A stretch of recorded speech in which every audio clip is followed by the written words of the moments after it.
ఇవాళ ఖచ్చితంగా ప్రభుత్వం ఉంది, మానిటరింగ్ మొత్తం ఫెయిల్ అయింది. యూనివర్సిటీ గ్రాంట్స్ కమిషన్ మళ్ళొకసారి పర్యవేక్షణ చేయాలి. అన్ని యూనివర్సిటీలలో ర్యాగింగ్ భూతానికి పేద పిల్లలే బలవుతా ఉన్నారు. ఒక్క ఆధిపత్య కులానికి సంబంధించిన విద్యార్థి కూడా ఆత్మహత్య చేసుకుంటలేడు. ఎందుకు చేసుకుంటలేరు మరి? ఆధిపత్య కులాలలో ర్యాగింగ్ చేస్తే బడుగు బలైన వర్గాల పిల్లలు మాత్రం ఆత్మహత్యలు చేసుకుంటారు. సురేష్ నాయక్ ఆత్మహత్యకు కారణమైన వారిపై SC/ST అట్రాసిటీ చట్టం కింద కేసు నమోదు చేసి వాళ్ళని ఇమ్మీడియట్లీ రిమాండ్ చేయాలని డిమాండ్ చేస్తా ఉన్నాం. వాళ్ళు మా SCలు అయినా సరే, మా STలు అయినా సరే. మా SCలు సురేష్ నాయక్ ఆత్మహత్య కారణం అయితే వాళ్ళని అరెస్ట్ చేయాలి, మా STలు కారణం అయితే వాళ్ళని కూడా అరెస్ట్ చేయాలని డిమాండ్ చేస్తా ఉన్నాం. ఒక యువ కిషోరాన్ని చంపేసారు ఈరోజు ఉస్మానియా యూనివర్సిటీలో. ఈ తాండా 70 ఏళ్ల స్వతంత్రంలో ఒక్క MBBS స్టూడెంట్ వచ్చిండు. స్వతంత్రం వచ్చి దేశానికి 75 ఏళ్ళు అయితే ఒక్క పిల్లవాడు MBBS డాక్టర్ అయ్యి స్టెథోస్కోప్ వేసుకొని తాండా నుంచి బయటికి పోయిండు. ఆ గ్రాడ్యుయేషన్ ఫోటో చూపిస్తే కళ్ళులో నీళ్ళు వస్తా ఉన్నాయి. అంత మంచి కొడుకుని ఆయనకి ఏమిస్తామని ప్రభుత్వం ఎన్నైనా ఇవ్వచ్చు, కానీ ఆయన కొడుకుని అయితే ఇవ్వలేదు కదా. ఎందుకు మీ కులాలలో చచ్చిపోయినప్పుడు మాత్రం 2 రోజులలో ఎన్కౌంటర్లు జరుగుతాయి, మా వాళ్ళు చచ్చిపోయినప్పుడు ఎందుకు FIRలు కూడా కావు? అంటే రాజ్యం మీ చేతిలో ఉందనా?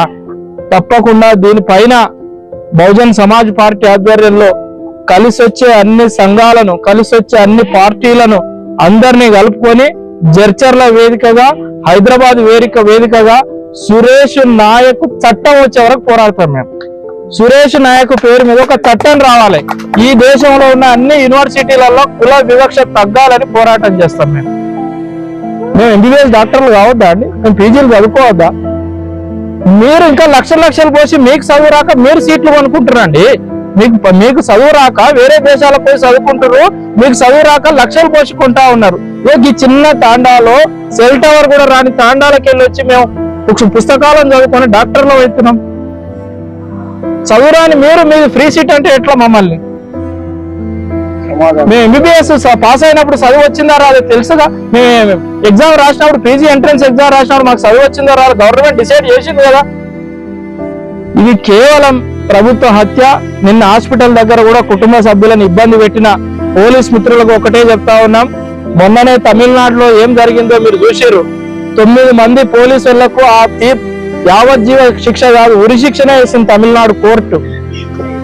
2 లాకప్ డెత్ అయితే ఆ లాకప్ డెత్ కేసులో దాదాపు 6 సంవత్సరాలు 7 సంవత్సరాలు ట్రయల్ నడిచి 9 మంది పోలీస్ అధికారులకు ఉరి శిక్ష వేసింది. దయచేసి పేద పిల్లల్ని, పేద వర్గాలని ఎదగనియండి, చదువుకోనియండి, వాళ్ళకి మంచి వాతావరణం కలిగియండి. అంతే తప్ప వీళ్ళ ఓట్లు కొంటాం, వీళ్ళకి ఇది పంచుతాం, అది పంచుతాం, వీళ్ళు సచ్చినా బతికినా మాకేం సంబంధం లేదనేటట్లుంటే ఖచ్చితంగా ఆదివాసీ కాంగ్రెస్ కూడా స్పందించాలి. వాళ్ళు కూడా ఈ కుటుంబాన్ని సందర్శించాలి. ఒక 3-4 డిమాండ్లు పెట్టుకొని రేపా ఎల్లుండి అతి త్వరలో ఒక కార్యక్రమం తీసుకొని జరిగిన సంఘటనను సభ్య సమాజానికి అంతా తెలియజెప్పి సురేష్ నాయక్ చట్టం వచ్చే వరకు బహుజన్ సమాజ్ పార్టీ పోరాటం చేస్తారని తెలియజేస్తూ ముగిస్తా ఉన్నాను.